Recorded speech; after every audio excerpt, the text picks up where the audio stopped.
আলহামদুলিল্লাহ, আমার ছাদ খামারের বর্তমান অবস্থা দেখুন। গাছগুলো এত তরতাজা হয়েছে, আপনারা কল্পনা করতে পারবেন না যে এইটা হচ্ছে আমার কচু ক্ষেত।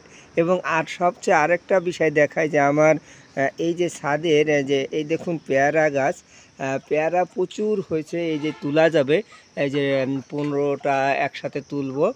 পেয়ারা দেখতে পাচ্ছেন, 15টা একসাথে তুলবো।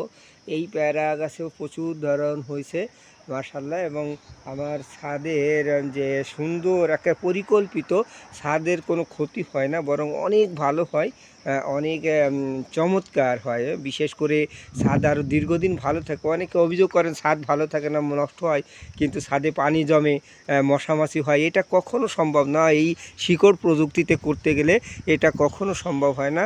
আপনারা এভাবে করতে পারেন এবং সুন্দর। বিশেষ করে আমার ছাদের যে বর্তমান যে গাছগুলো দেখছেন, যে বৃষ্টিতে কোনো তরতাজা, একেবারে বৃষ্টিতে তো সব গাছ মারা যায়, কিন্তু আমার এই ছাদের গাছগুলো আরও তরতাজা হয়ে যায়।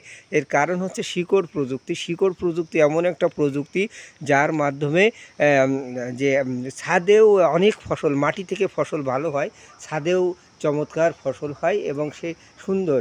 হ্যাঁ, বিশেষ করে আমি আমার পরিবারের কোনো কিছু কেনাই লাগে না, কোনো কিছুই কেনা লাগে না। বিশেষ করে ছাদের যে চাষ করলে জমির থেকে ভালো ফলন হয়। এবং আপনারা সব কিছুই দেখতে পাচ্ছেন। আমার সাথেই থাকুন, দোয়া করবেন, বিশেষ করে শিকড় প্রযুক্তি যেন সারা বিশ্বব্যাপী ছড়িয়ে পড়ে, এই শুভকামনায় সবাইকে ধন্যবাদ জানাচ্ছি।